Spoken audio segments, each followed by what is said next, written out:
up, y'all? It's me, Erica, and we are down here.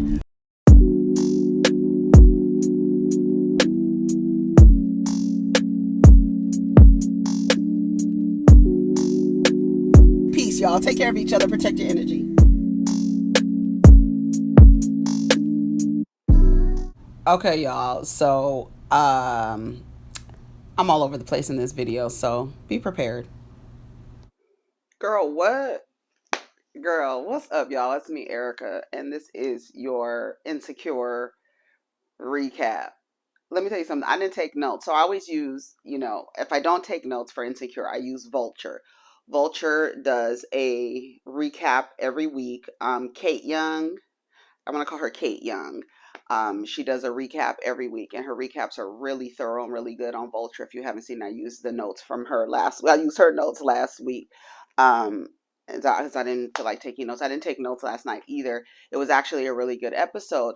And I liked the way that they were going back and forth between Issa's choices and seeing, kind of like what her life would be like, had she made that choice. I was like, oh my God, I would fucking love to do that. I would love to be able to see, like, okay, if I make this choice, what is going to be the next course of events, right?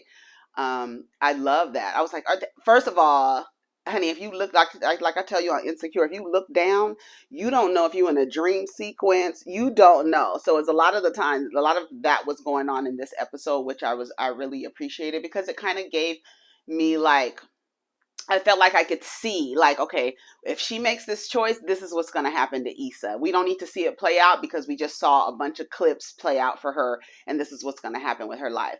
Um, it made me feel sad when she was in one dream sequence where she had chosen to work with the Black Water people, New Black Water or New B. What I don't know what they call. What they call MBW? Yeah, MBW. Yeah. And she was like, when did we move here? And then he was like something they moved to West Hollywood or something like that. And she was like, when did we move here? And she was like, like we don't live in LA anymore. And I felt like sad because I was like, that's not the right thing. But then it was like going back and forth. It's like, do you pick the like, let's see, like, do you pick the I don't know what you want to say, like the grassroots, do you pick the hood or do you pick corporate America? That's basically what we were seeing that Issa needed to make a decision about. So I thought that was really interesting. And I don't know. Everything looked cool, but like her living situation, she was still like an apartment manager and Nate was there. And then when she in her old apartment, he went to the bathroom and then it was Lawrence who came out. So it's like her subconscious is like telling her, where is Lawrence during all this? And I'm just like, I don't know. I'm sorry, but I feel like I really want her decision to be just her. Like, I really want it to be about her. I know what the show is about, but I just want her to choose herself. Like, the choices that you make, it's like Nate, he's, talking about moving in with her and stuff like let's move in together or whatever. And I'm like, I don't know. I don't know. I don't know. It was just like that shit is like based on experience and observation. That is like a bad choice. I'm sorry. Every it's a bad choice. It is a bad choice. It is a bad choice. It just is. And I was looking like, what are you doing? What are these choices? I think that's what the name of that damn episode was. Choices, okay? That's what it was about. And it was like all these choices, Issa. I don't know. I don't like Nathan. Although they looked kind of cute when they were in their West Hollywood apartment. And she was like, he came in and I was like, oh, what he do? Like, and then she said something about him opening the barber shop or something. Like, I wanted to hear, like, did he do something? Because we could see Issa's progression, but why is he at the house? Why does he look like he haven't been to work? I don't know. And I just, I don't know. I don't know. So anyway, so they're they're talking about, you know, moving in together or whatever. So at the art walk, They are talking to NBW. They've been working. She's been working well with them, right?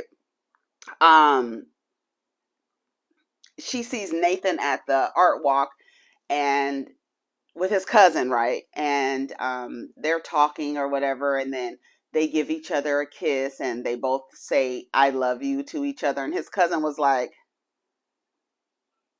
"Okay, what? I love you. What you love?" That's what I be wanting to know, nigga. What you love? The idea of some shit, some future shit, because the present don't look. Anyways, I'm your resident, your village center there, right in the tent, smoking reefer. Come to me if you want some advice that serves you, okay?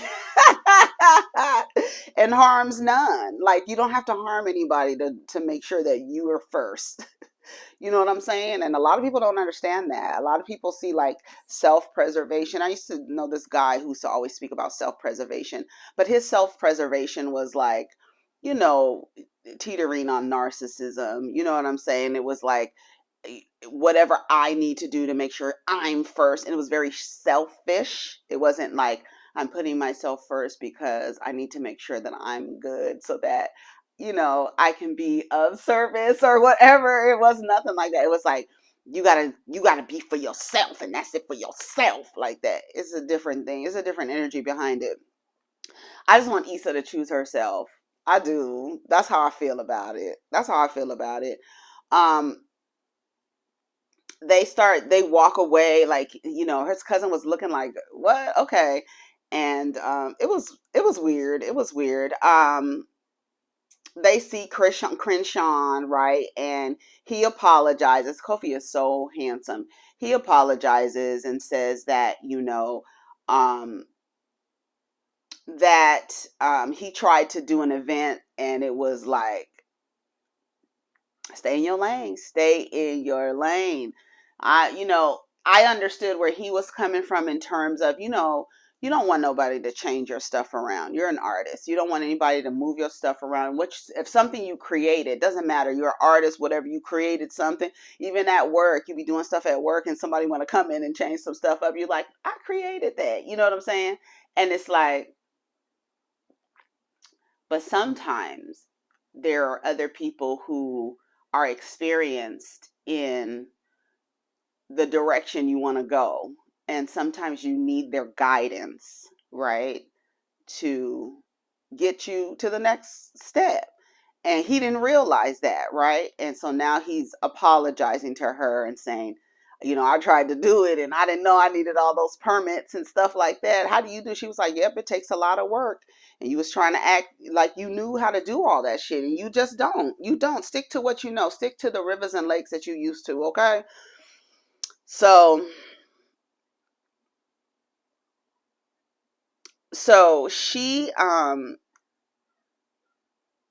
she's thinking about it. I thought she was gonna say no at first. Like, for me, as the way that Issa was standing there at first, I was like, fuck that nigga. Like, for real. Like, no, no, no. See, I understand where he was coming from. Like, don't mess with my art shit. I want to do my own shit. But then the way that you acted on that campaign afterwards, I'm not helping you do nothing. And this is that's what I didn't like. And maybe I was triggered by it, because I was like, okay, you want my help. I help you. I try to help you in a way that you don't want to go. You don't want to go in that direction. You don't want nobody telling you what to do. But then you realize that that's not the way to go, and you can't do it the way that I do it. So now, but in the interim, you dogged me out on the internet. You was talking shit about me. You tried to give me a bad name and bad reviews and stuff like that. And now, once you do it and you see how much work it takes, now you coming back and asking me? No. Like, that was something when he was asking her that, I was like, Issa, tell him no. I was like, no. I don't care if he apologized or whatever. No, I'm not going to be your mule. I'm not. And you know what? And it reminded me of this guy that I used to know who had this t-shirt line. And I remember him like talking to me, texting me, sending me messages, asking for my ideas, like literally asking me for ideas, and then also asking me to help him do things and connect him with people and this and that. And it's like, what have you done for me, and what are you going to give me in return for helping you? Like, it's weird because a lot of people just expect women to just help them, and a lot of women do that, and a lot of women just help these niggas and they turn around and they don't get anything in return. And you're like, you're trying to be helpful, and it's like you want to see people, but then they don't turn around and do the same for you. They don't even support your shit when it come out. You know what I'm saying? It's like, I don't know. I didn't like that scene with Crenshaw and Issa. I was like, tell him no.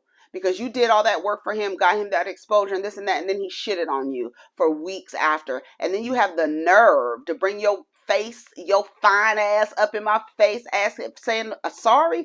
I accept your apology, but I got to think about the other stuff. I would have been like, I accept your apology, but no, a hard ass fucking no.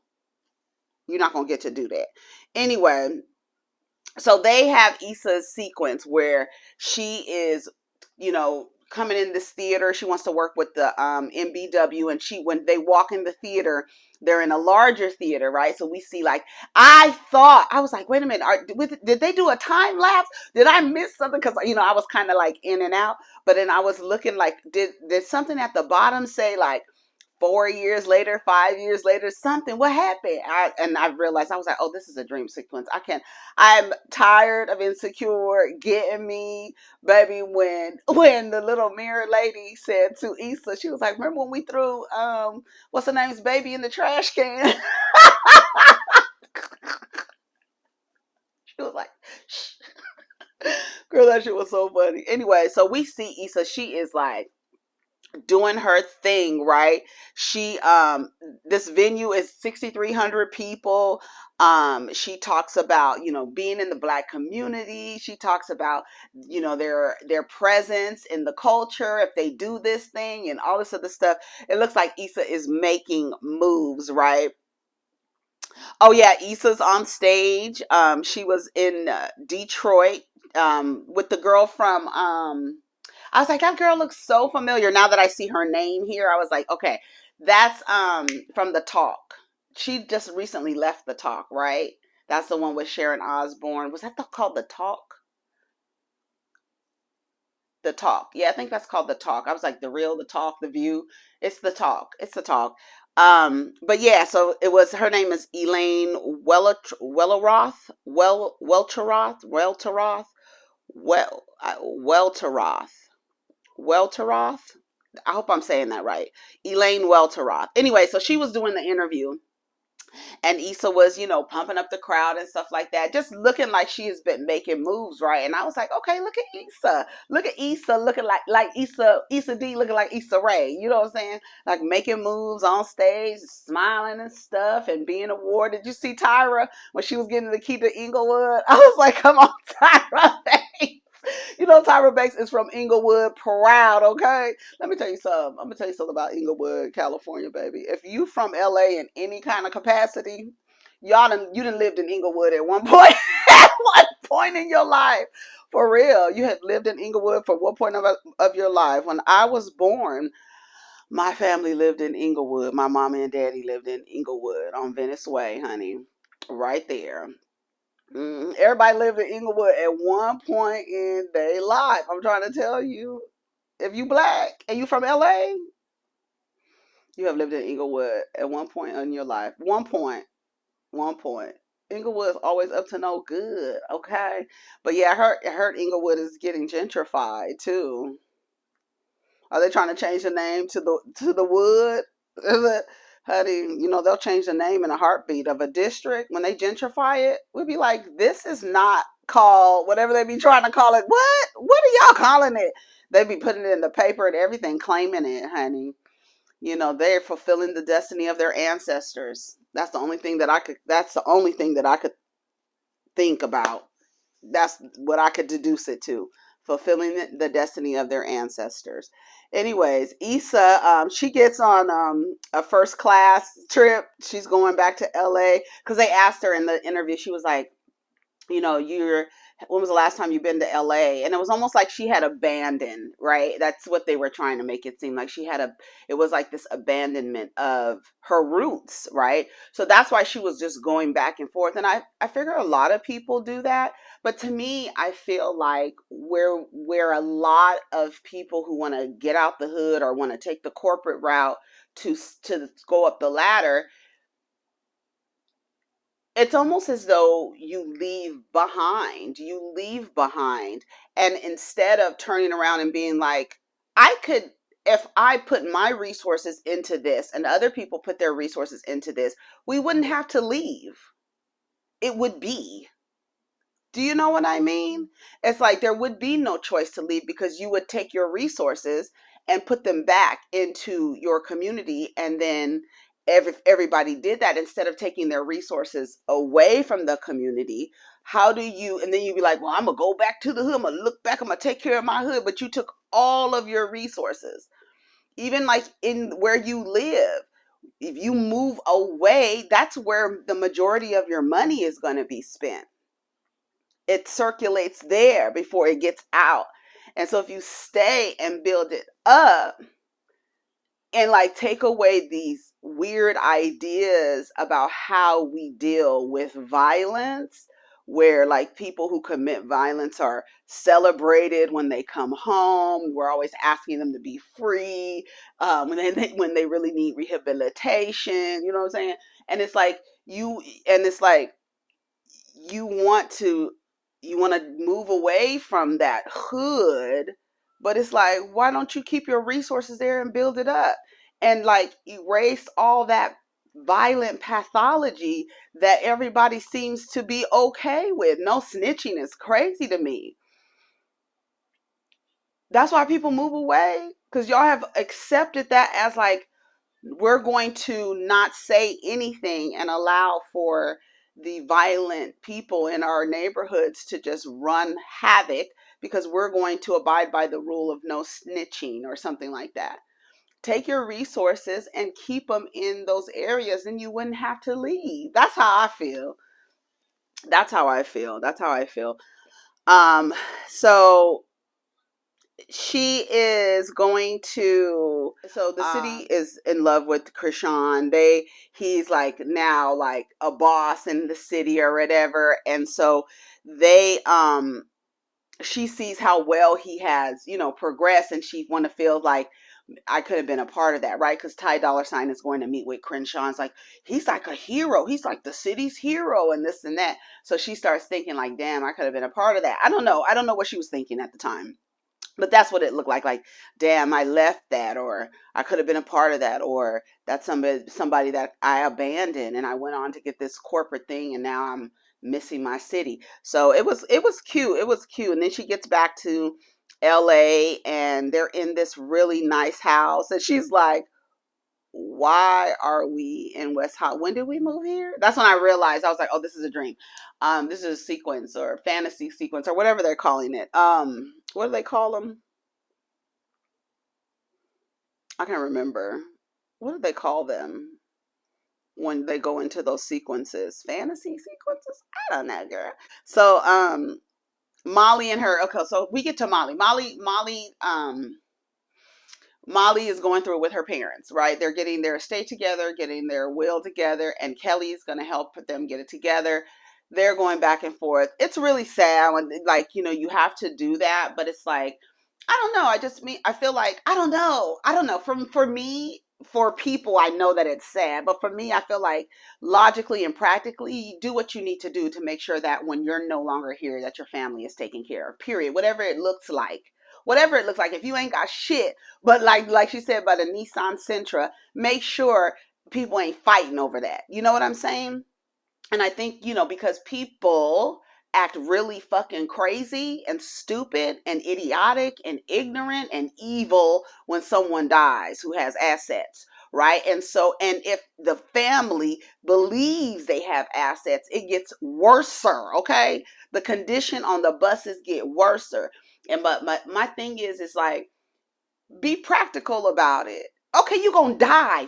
Fuck that shit. Like, you're going to die. Make sure your shit is in order before you die. no matter what it looks like. Period. Like, I don't understand this. Like, all of these feelings about, oh, my family, I don't have nothing. Fuck that shit, man. Fuck that shit. Get your shit in order. Should nobody be left with your bullshit. Get your shit in order. And if you don't have assets to give out, make sure the shit is in order. Like, whatever it is. I don't give a damn if you just have fucking dishes to give. Make sure the motherfuckers is in order. Whatever the value is, or you want to, how we gonna split? How we gonna split? You see the one brother, he was like, I'm not even talking about this.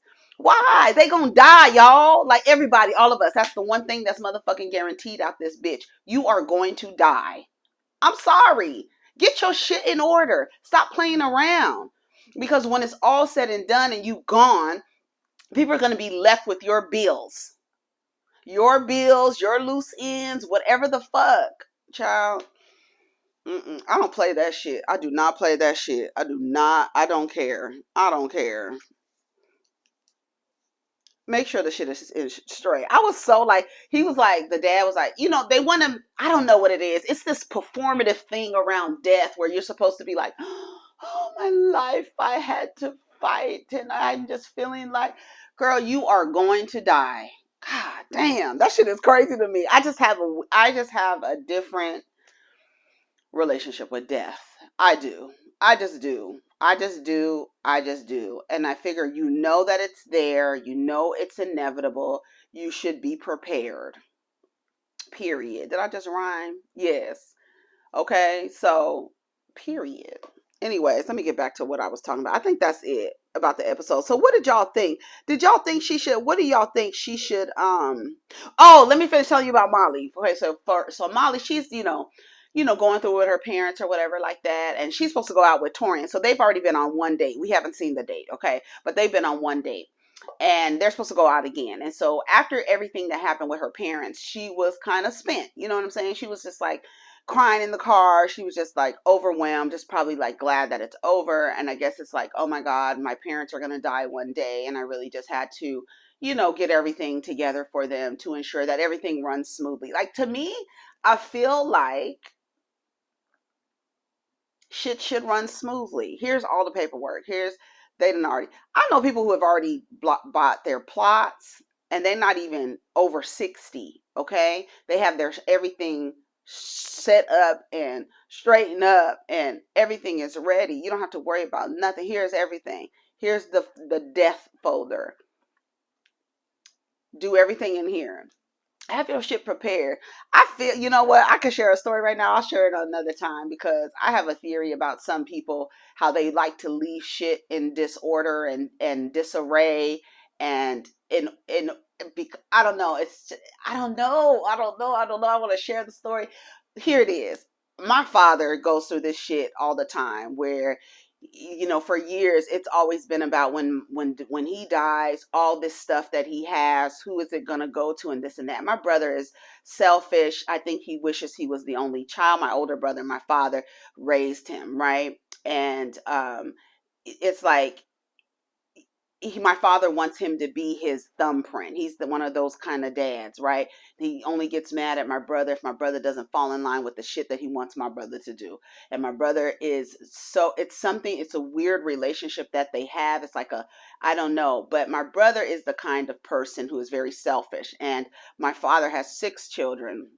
And there's always this, I've used to always tell my dad, if anything ever happened to you, I'm not fighting or doing anything because I'm the second oldest. I'm not doing nothing with my brother because that's the one who assaulted me. I'm not doing nothing. He can be in charge of nothing. I don't want nothing. And this was before I was even estranged from my father. So it's really like, my sister texted me a few months ago and was like, Dad wants to know something. I was like, girl, I don't give a fuck about shit. Nothing to do with a fucking will with that man. I don't fucking care. Let his oldest son send y'all through the fucking ringer when it's all said and done. And then I have this feeling, and this is probably like the worst thing that you could think about a person, but I have this feeling that my father is so narcissistic that he wants his children to fight over his assets when he's dead and gone. So he's not going to take care of anything, and it's going to be a fucking mess. And I feel like I could see that. I feel like I could see it, and I feel like I don't want to be involved with it in any kind of way. And I can see my older brother, who literally wants to be the only child. He literally wants to be the only child, but then he wasn't raised right anyways. He wasn't raised to feel like an older brother, or that he had siblings or anything like that. He doesn't act like he has siblings. And so, and he's also just full of himself and egotistical, just everything. Like, he's literally like my father, but there's so much alike that my father really wants him to be like the mirror image of him, and he cannot have his own identity, but he's still tethered to my dad. He's on this, I gotta make dad proud type situation. And it's that weird tethering thing, like, but he resents him for raising him like that. That's just my observation looking. I don't know anything about them niggas, but that's just what I see from looking in.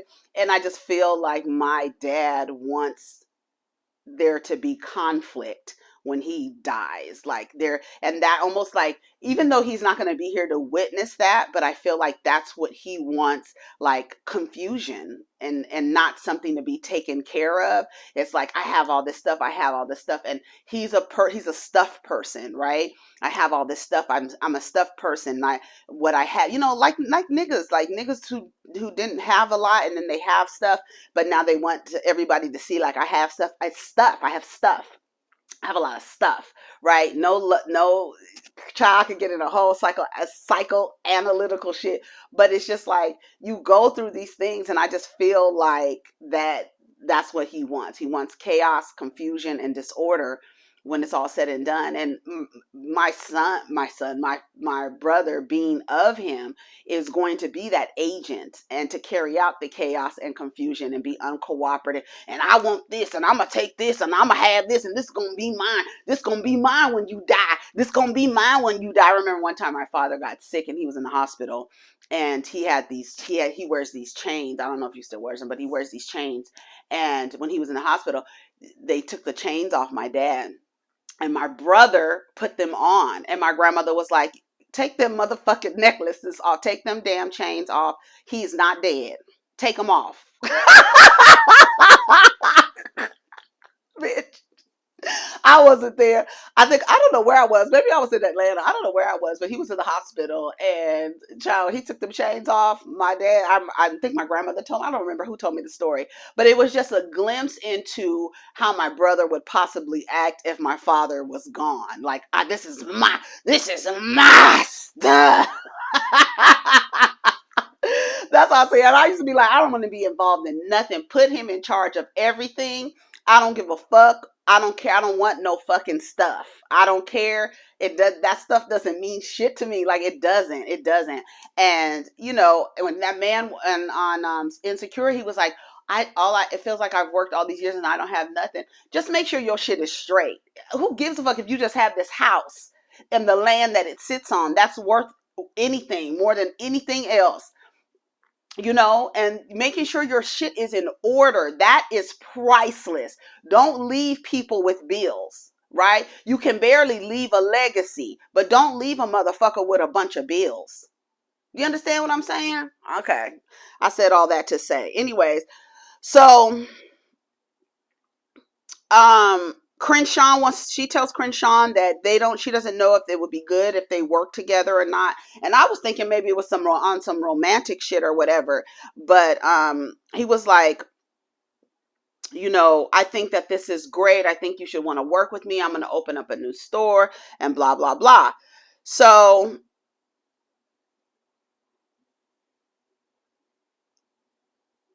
this is a dream sequence. Yeah, a line around the block. It's an opening day. She's such a staple in the community. The ice cream man knows her.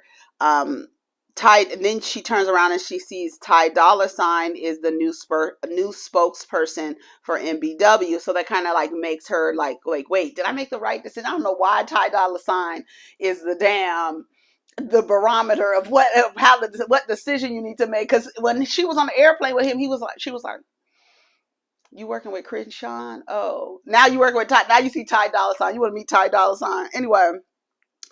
So yeah, so you see that she's in the city of Inglewood. She gets the key to the city. Tyra Banks gives her the key to the city. Tyra Banks is from Inglewood. Did I say that already? Okay. So you know Tyra is from Inglewood to no good, honey. And she goes home and she's in that same apartment. Nathan is there, and then he like goes to the bathroom and he comes out and it's Lawrence. And then he tries to start kissing her and stuff. I was like, wait a minute, wait. She was like, no. I was like, this is a mess. Anyways, so that was it for the episode, y'all. I mean, I don't know what Issa's gonna do. I don't know, but Torian, yeah, okay. I'm all over the place. I'm sorry. I'm all over the place.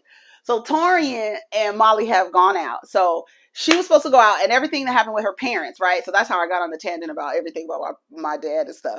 So, so she's crying in the car. Torian calls her. He was like, I know you're not about to stand me up. We about to go out. What, you're not about to stand me up. She was like, you know what?